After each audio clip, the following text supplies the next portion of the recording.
हाजी भाई ने उस बड़ा सरलीकरण कर दिया चीजों का। वो करे कोई कब्जा नहीं किया। मदनपुरा में साड़ी बिक रही थी मंदिर पर, मंदिर के ऊपर बोर्ड लगा था, अभी नहीं आएंगे, मंदिर के माथे पर, ठीक ना? क्यों भाई? ऐसे तमाम में मंदिर जो प्रकट हो रहे हैं, जो खुल रहे हैं, जिनमें भक्त जा रहे हैं, उनमें तमाम में ऐसी स्थिति है। एक में तो कानपुर में एक मंदिर में मीट की दुकान थी, बता रहे कि कब्जा नहीं किया कहीं। ये ऐसा भी मत बोलिए जो पचे नहीं।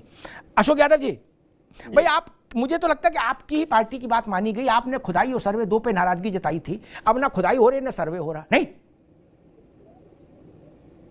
अब तो विग्रह स्वयं प्रकट हो रहा है, कपाट खुल रहे हैं और जय जयकार हो रहे हैं, पूजा आरती राग भोग हो रहा है, कीर्तन हो रहा है। अब तो कोई समस्या की बात नहीं होनी चाहिए। क्योंकि दोपहर मैंने देखा था आप लोगों की नाराजगी थी कि भाई खुदाई क्यों, अखिलेश जी को आज तक नाराजगी है, वो करें अपनी सरकार भी खोद डालेंगे ये खुदाई प्रेमी लोग। और सर्वे पे नाराजगी थी जियाउर रहमान बर्क जैसे लोगों को कि सर्वे का गुनाह क्यों हो रहा है। तो अब तो वो सुप्रीम कोर्ट ने रोक दिया।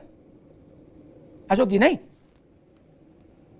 देखिए अमिताभ जी, भारत सरकार कुछ जो जीवन रक्षक औषधियां होती हैं उनको, उनकी प्राइस को रेगुलेट करने के लिए, उसके ऊपर कैपिंग करने के लिए उनको डीपीसीओ में रखती है। जैसे पैरासीटामॉल हुआ और तमाम दवाएं जो एंटी ट्यूबरकुलोसिस, उनको एक लिस्ट बनाई और कह दी कि भाई इससे ऊपर आप दाम नहीं बढ़ा सकते। कंपनियों ने क्या किया, जो आपने अभी चर्चा किया उसी मुझे याद आ गया, वो क्या किया कि कॉम्बिनेशन ड्रग बनाने लगे, पैरासीटामॉल में कुछ और मिला दिए, अब वो लिस्ट से बाहर चली गई, उसका दाम वो बढ़ा लेंगे। तो कमोबेश वही स्थिति भारतीय जनता पार्टी और योगी सरकार की है कि कैसे जो है हमको सुप्रीम कोर्ट के नियम को वायलेट करना है, वही चीज चल रही है। और दूसरी चीज की ये आरएसएस की कपाट खोलने पे भी आपत्ति है क्या? हम ऐसा ना करो हिंदुस्तान में। नहीं, ठीक है, ये करिए, जो करना है आरएसएस भाजपा अपना करेगी, उसमें हम क्या कर सकते हैं, उनको जो करना करेंगे वो। लेकिन हम लोग सवाल ये उठा रहे हैं अमिताभ जी कि आरएसएस ने अपनी पूरी लैबोरेटरी नागपुर से उठा के उत्तर प्रदेश में स्टेब्लिश कर लिया है। वो सारे प्रयोग उत्तर प्रदेश में कर रहे हैं, चाहे मोहन भागवत जी कभी। लेकिन आप अखिलेश जी तो भागवत जी की प्रशंसा कर रहे थे, तभी केशव जी ने कहा कि इनको तत्काल शाखा में जाना चाहिए आरएसएस ज्वाइन करके। नहीं, ठीक है, देखिए राष्ट्रीय जी ने हमारे उनके शब्दों का प्रशंसा किया, लेकिन उनके अंदर के जो भाव हैं, मतलब हाथी के दांत होते हैं ना, सामने वाले दिखाने वाले की उन्होंने प्रशंसा की राष्ट्रीय जी ने, अंदर वाले का नहीं प्रशंसा की है। अंदर वाला दांत तो कुछ और है। अंदर वाला दांत जो भागवत जी का है वो ये है कि दोनों लोग, भाजपा आरएसएस और योगी सब एक ही है। अब वो चाह रहे हैं कि भाजपा के लोग विपक्ष से लड़ाई ना करें, वो सीधे हमारे ऊपर अटैक करें, हम इनके ऊपर अटैक करें, ताकि विपक्ष के लिए कोई जगह न बचे। उत्तर प्रदेश से लेकर दिल्ली तक कहीं कोई विपक्ष के लिए स्पेशल नहीं छोड़े हम। तो इस तरह से तो जनता जान रही है ना। आप देखिए अमिताभ जी, रसिया ने अभी हाल ही में, मुझे लगता है 1 हफ्ता हुआ होगा, मैसेंजर आरएनए करके एक वैक्सीन खोजी है, वो कैंसर से लड़ने के लिए। वो लग जाएगी वैक्सीन तो कैंसर नहीं होगा, करोड़ों लोगों का जीवन बचाया जा सकता है। अपने नागरिकों को फ्री में लगाने की अभी से घोषणा कर दिया उन्होंने, उस वहां की सरकार ने, पुतिन ने। हमारे यहाँ क्या हो रहा है, वो कैंसर की वैक्सीन खोज रहा है। अमेरिका में टेस्ला का मालिक एलन मस्क जो है रीयूजेबल रॉकेट खोज दिया। तो हमारे यहाँ क्या खोजा जा रहा है, मंदिर खोजा जा रहा है, शिवलिंग खोजा जा रहा है। ये मंदिर शिवलिंग नहीं खोजा जा रहा है, मैं तो कई डिबेट में बोल चुका, ये योगी सरकार अपनी खोई हुई जमीन खोज रही है।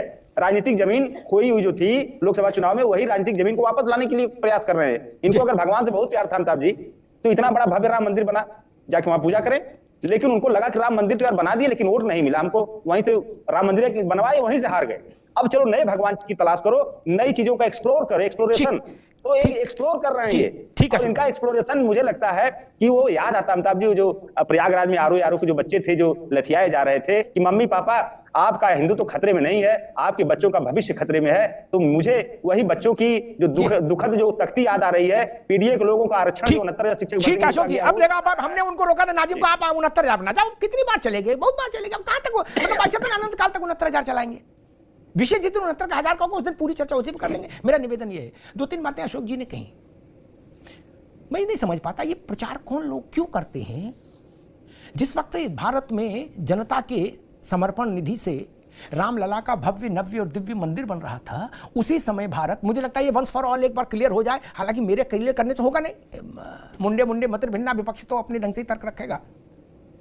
उसी समय भारत समानांतर रूप से कोरोना के लिए वैक्सीन भी निर्मित कर रहा था। कोई बंदिश है क्या? बेकनगंज में मंदिर का कपाट खुला तो बाकी काम बंद हो गए क्या?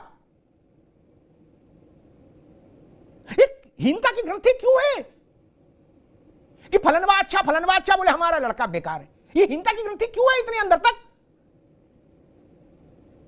भारत ने जहां जहां अपने ध्वज पताका फहराई है, उनकी चर्चा नहीं होती, उनसे कोई प्रेरणा भी नहीं, उनसे कोई गर्व भी नहीं। और नाराजगी इस पे है कि मदनपुरा में शंकर जी का मंदिर क्यों खोल दिया? क्यों भाई, मदनपुरा में शंकर जी का मंदिर खोलने से देश की प्रगति रुक गई क्या? कलेक्टर कप्तान ने काम करना बंद कर दिया, सरकारों ने काम करना बंद कर दिया? नहीं ना। बच्चों ने इम्तिहान देना बंद कर दिया? नहीं ना। फिर ऐसा घालमेल क्यों करते हैं सब लोग? हाजी नाजिम से पूछो तो वो कहते हैं कि वो उसका सर्वे नहीं हुआ, उसकी सर्वे कराओ।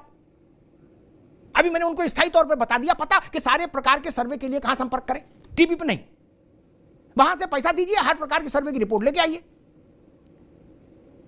ऐसा प्रकट किया जाता है कि नहीं, अयोध्या की बात होगी, काशी की बात होगी, मथुरा की बात होगी तो देश का पहिया रुक जाएगा, लोग नौकरी करना बंद कर देंगे, व्यापार करना बंद कर देंगे, कुछ नहीं करेंगे। ये क्यों दुष्प्रचार होता है? कल ज्ञानवापी में व्यास जी का तहखाना खुला, वहां 1 लाख सवा लाख आदमी रोज जाता है, पूजा अर्चन होने लगा जो मुलायम सिंह जी ने बंद करा दिया था 93 में। क्या भारत का विकास रुक गया? अगर रुक गया हो तो हम कहें कि चलो गलत खुल गया, ऐसा तो नहीं ना। लेकिन एक पिक्चर पेंट की जाती है कि अगर हिंदू देवालय मुक्त हो जाएंगे तो देश गर्त में डूब जाएगा, अंधेरे में चला जाएगा, भाई भी नाराज, चारा भी नाराज, गंगा भी रूठ जाएगी, जमुना भी नाराज हो जाएगी। अजब किस्म का तमाशा क्रिएट किया जाता है। क्यों?